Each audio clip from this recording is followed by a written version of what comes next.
Okie dokie. I've known about Hazbin Hotel for a while. I remember seeing the musical number about everyone having a rainbow inside them. I think they meant that more as a finding the good within metaphor, but you can interpret how you like. I never looked into it further because it only ever had that one episode. Ended up forgetting about Vivziepop's channel until Helluva Boss appeared, and I finally come back to check it out. Even that one episode with the newly arrived season 2. So let's just get into it. Basic synopsis. Have you ever wanted to get back at someone? Someone who just messed up everything for you. Maybe they spilled your drink and didn't say sorry, or they caught you hiding the body of your 5th victim. Well, here at Immediate Murder Professionals, or IMP for short, we have special access to the human world to off anyone your pretty little heart desires. We might also cause a bit of a mess in every layer of the over and underworld, but hey, we get the job done, and we're not offering refunds. We follow the misadventures of Blitz, the Helluva Boss, Roll credits. and his ragtag employees as they go about increasing the population of Hell one bullet at a time. It's quite a colourful cesspit that this universe creates, being a lot like the cities we live in up above, except more rundown and constantly burning. I honestly wouldn't mind living in these depictions of the 9 circles. For a place filled with the dead, everything is so lively and fun. Which I guess you can expect when every person here probably has blood on their hands. Fun is subjective when I'm not sure how durable a demon body is, seeing how everyone is so keen to greet you with guns and knives. It's quite fun to see what these devils decide to mess up every episode. I do see it sometimes rely on old tropes, like the superior rival that's actually evil in episode which is kind of weird because we're literally in hell, everyone is evil to an extent. Seeing reskins does make me sigh, but that's the nature of showbiz. As long as you use the old tropes well, you're all good in my books. Especially when you take those ideas and run wild. Like how they used the angel and devils on your shoulder in episode 4. Cherub was a really clever one. That might actually be my favourite. The show does feel a little like a Brandon Rogers sketch, but with more structure. I know he's done storylines before, I love Blame the Hero, but he always has that abundant use of rapid-fire insults and vulgarity. Just what we love Brandon for. Helluva Boss gives us that breather room that YouTube skits just can't afford, so I can take a break from laughing to just enjoy hell. That said, Blitz is the one that steals the show. Brandon's comedic wit is second to none. He's the one that makes me laugh the most out of any character. Now, Loona. What is there to say about Loona except, damn, just look at her.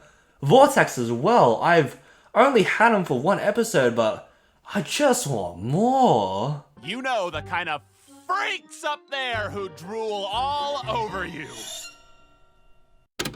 Okay, first of all, fuck you. Second, can you blame us? I mean, they even transform into a human and lose like 30% of their hotness. This is all a joke. I'm not a furry. I'm not a furry. I'm not a furry. Also, to be slightly serious, the one reason I would never be a full-on furry is because, have you guys seen how expensive fursuits are?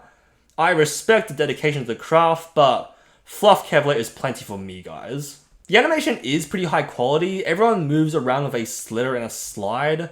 It's like watching multiple snakes on screen at the same time, usually telling me how many sausages they can throw at once. It really adds so much to the delivery each character brings to the table. They fit so well together that I forget that I know some of these voices from another YouTube channel. There are some moments where I can see the constraints start to seep through, like some pauses between keyframes, or more specifically the devil fish fight in episode 3, not really having the impact that you would expect from a kaiju battle. Although I feel like a lot of that blame also lies on the sound design of that scene. It's just way too mellow for the visuals. It's small things, especially when we move over to the fight scene in episode 6. Oh, damn, that was a good one. Vivziepop is a great animator that deserves fat stacks. They really know how to inject life into sinners. This is also a musical, a damn good one I might add.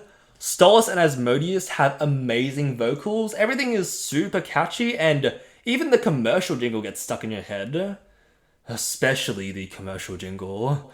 When you want somebody gone and you don't want to wait too long, call the immediate professionals. Get out of my head! Get out of my head! Get out of my head! Is it just me, or did it feel like it was making fun of kid-friendly cartoons often breaking out of the song, except replacing the moral lesson with blood and other bodily fluids?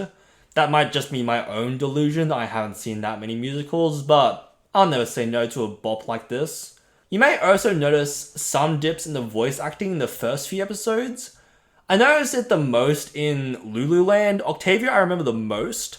Not because she was the worst, but because she's the only important character that sounds really bland. When compared to the expressiveness a lot of the main characters have in their voice, it stands out all the more when some of them are just playing a poor stereotype of their characters. God damn it, Nathan! The target, see? We're supposed to like clowns. Honestly, it's still better than any attempt I make on this channel, and this complaint falls flat when every new character after episode 2 sounds great. I could also just not like Octavia as a character. She kind of feels like Loona, but worse. They're both brooding goth teenagers, but at least Loona adds her own chaotic flair to it.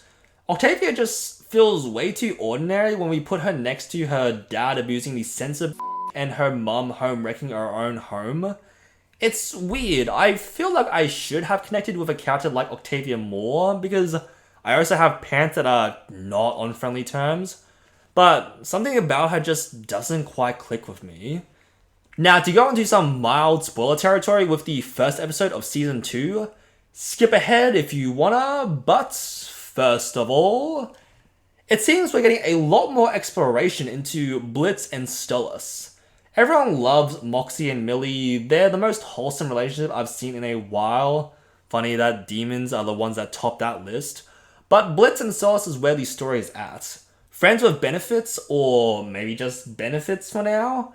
It's going to be interesting to see more of their past and how their relationship actually develops. Because right now, unless they make some major strides, this is more akin to the I can fix him sentiment. Will Blitz finally let someone into his life? Can Stolas find the happiness that is missing from the Goetia family? Gotta say, this is also one of the more engaging LGBT couples in current media. Again, ironic that hell is what gave birth to such a compelling gay relationship. Maybe that's why Christians say you'll burn in hell. It's just so much hotter down there, if you know what I mean. Also, I'm kind of waiting to see if there's anything else to Stella. Finding out that she's abusive emotionally and physically isn't all that surprising, seeing the tantrums we saw from her in the earlier episodes. Plus, she did hire someone to kill her husband. But I do want to know if she's going to be a purely unlikable antagonist, or if there's a layer we haven't peeled back yet. I don't mind too much if she's only there to serve as a push for Stolas' character development. From what I could tell, that seems to be the direction they're going with, but I won't say no to some surprising characterization for Stella, especially when you compare to Verosica and Fizzaroli, two people that were once very close to Blitzo before he seemingly ruined their relationship. You might say Helluva Boss is too good for YouTube, but YouTube is providing the opportunity for more and more talented creators to spread their wings and make a name for themselves, while also directing them to Patreon and whatever else they use, because I can't imagine how much the age restrictions are crushing this show's full potential, unless YouTube has mistaken the animation to be family friendly. I'm excited to see more of this and maybe something from Hazbin Hotel. My only experience with Vivziepop is really Helluva Boss and some clips from Hazbin, so I don't really know what the schedule is. Either way, I had a hell of a time. Thanks for watching. We'd love to see your thoughts in the comments below. Like and subscribe for more content. Let me know if there's something you'd like me to cover. I like to talk about anything that interests me. That's all I wanted to say. I hope you all have a good day.